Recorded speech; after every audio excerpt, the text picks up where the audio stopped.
सोलापूर जिल्ह्यामध्ये या 8 दिवसामध्ये पावसानं भयानक रुद्र रूप धारण केलेलं आहे।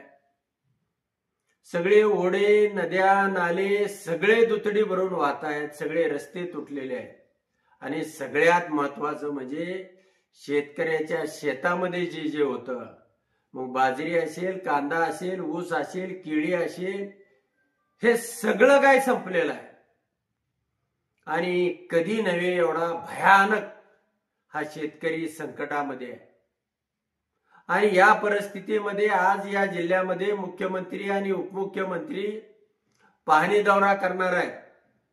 जरूर तुम्ही सहानुभूती मिळवा, पण मुंबईला गेल्याबरोबर पहिल्यांदा या महाराष्ट्रामधली कर्जमाफी जाहीर करा, कारण त्याच्या घरामध्ये पीठ मीठ सुद्धा उरलेलं नाही।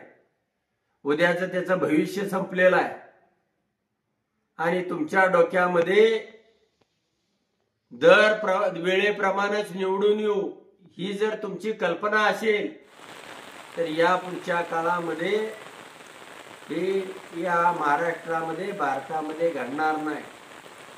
तुम्हाला हा एक समजुतीचा किंवा प्रामाणिकपणाचा सल्ला देतोय। त्या एक पत्रकार आहे लोकमतचा विलास बडे, कोणत्या पक्षाचा आहे मला माहित नाही, पण या जिल्ह्यातलं जे विदारक चित्र गेल्या 4-5 दिवसापासून त्यानं मांडलेलं आहे त्याला सुद्धा माझा सलाम आहे की खरोखर काय परिस्थिती आहे। आणि राज्यकर्ते म्हणून तुम्ही जर या पद्धतीनं कर्जमाफी केली नाही तर या पुढच्या काळात वोट चोरी नाही, भविष्य काळामध्ये हायड्रोजन बॉम्ब बरोबर अणुबॉम्ब सुद्धा येणार आहे याची जाणीव तुम्हाला असली पाहिजे। किंवा तुम्हाला जाणीव करून देतोय की या पुढच्या निवडणुका या जनतेची कामं करणाराला, सर्वसामान्य माणसाच्या दुःखामध्ये आपलं दुःख आहे हे जाणणाराला त्या ठिकाणी जनता देईल। यापेक्षा वेगळं सांगण्याची गरज नाही।